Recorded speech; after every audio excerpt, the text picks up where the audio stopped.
Namba utahinduye ibi bintu, urukundo rwawe nivyo ntirusenyuka uno munsi, ariko ruzosenyuka buhoro buhoro, kandi uzobibona igihe bitagishoboka gukosora.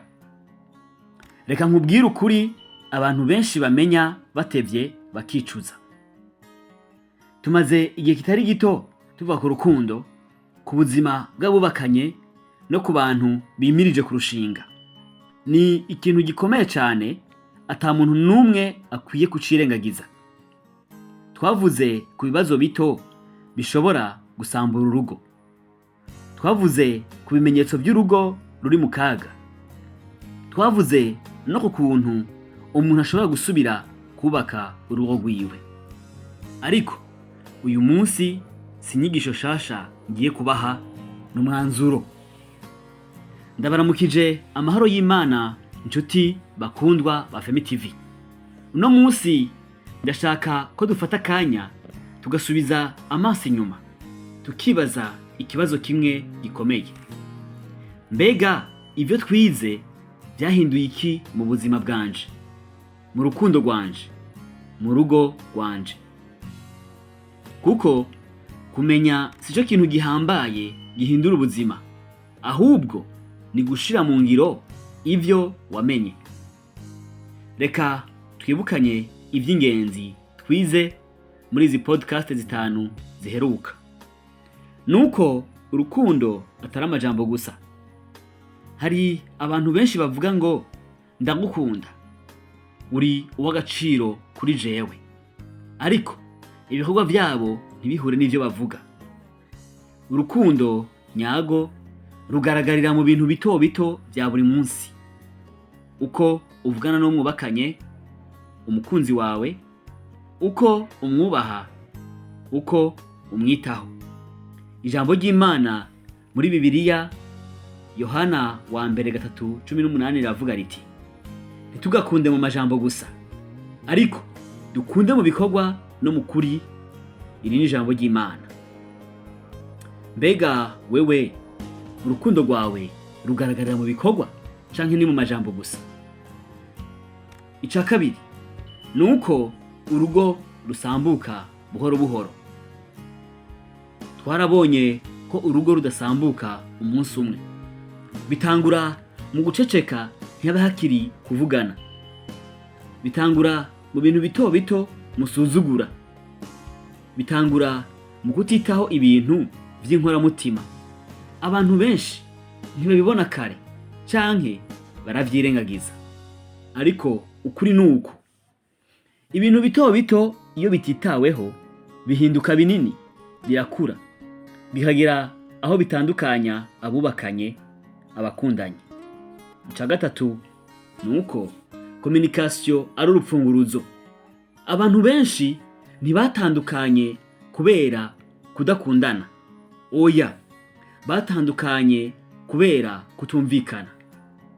Iyo communication itakihari, haba ukudatahurana, haba ishavu ryinshi, haba impari z'urutavanako.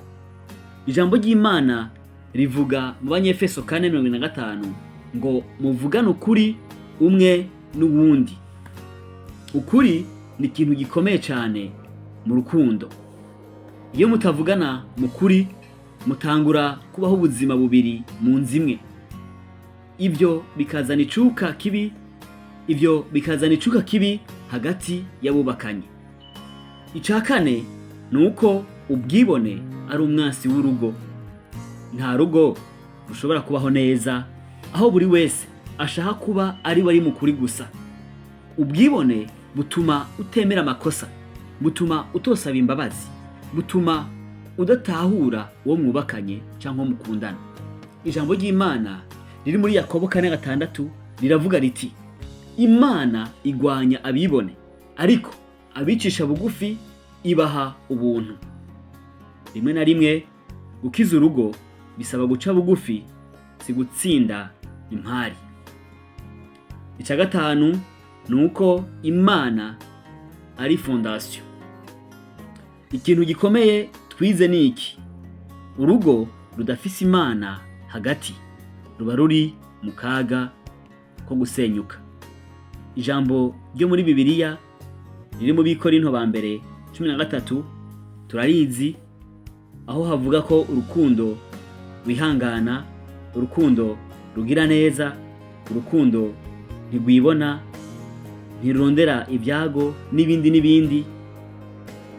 Iyo Imana iri hagati, urukundo ubwago rucika patience, urukundo rwigira imbabazi, urukundo rwigira kandi ukwihangana. Ubu ndashaka ko wifatira akanya, ntiwumve iyi message gusa, ariko uyinjize mu buzima bwawe.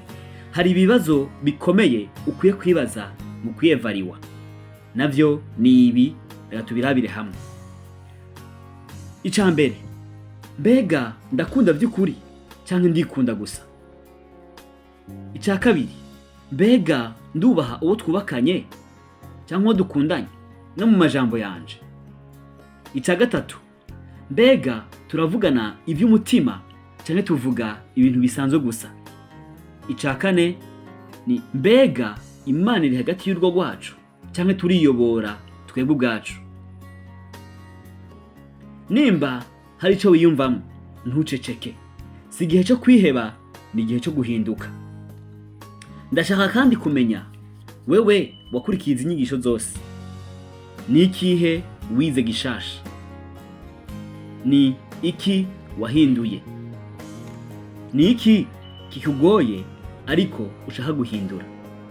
Andika muri commentaire uti ndiko ndahinduka, canke ico nize ni, uca wandika ico uri kuriga. Urukundo si ikintu kiba perfect, ni ikintu wubaka buri munsi. Nta rugo rutagira ibibazo, ariko hari ingo zifata ingingo yo kubikemura. Nawe ntutegereze gushika aho ibintu byononekara cyane, tangura uyu munsi. Uyu munsi turarangije uruhererekane rw'inyigisho ku rugo n'urukundo twari tumazemo igihe. Nizera ko hari abo byafashije, bigize icyo bigusigira, ariko si iherezo. Tuzongera ikindi gihe atari kera. Mu ndwi itangura tugiye gutangura ibiganiro bishasha bizofasha ubuzima bwawe mu buryo bushasha, kuva ku munsi wa gatatu isaha 2 z'ijoro. Nimba iyi seri yaragufashije, andika uti ndahagurutse kubaka urugo rwanje kandi ubigendere, ubihagararire, ubibere maso. Birashoboka ko utarosa akanya ko kumviriza ibiganiro byose twakoze uko ari 5 kuri iyi seri. Fata akanya ubyumvirize, ndashira lien ya buri video podcast muri description, hanyuma uzumvirize. Kandi sharinga iyi podcast ku muntu umwe ashobora kuba yikeneye uyu munsi kubw'ineza y'urugo n'urukundo rwiwe. Kora subscribe kuri Femi TV nkuko namanda bibasaba, kugira tugendane muri uru rugendo. Nturengane udakoze j'aime cyangwa like kuri podcast. Ni byiza cyane kuri chaîne yacu ya Femi TV, kandi Imana ikomeze kubana namwe kandi bahezagire, mugire ibihe byiza. À très bientôt.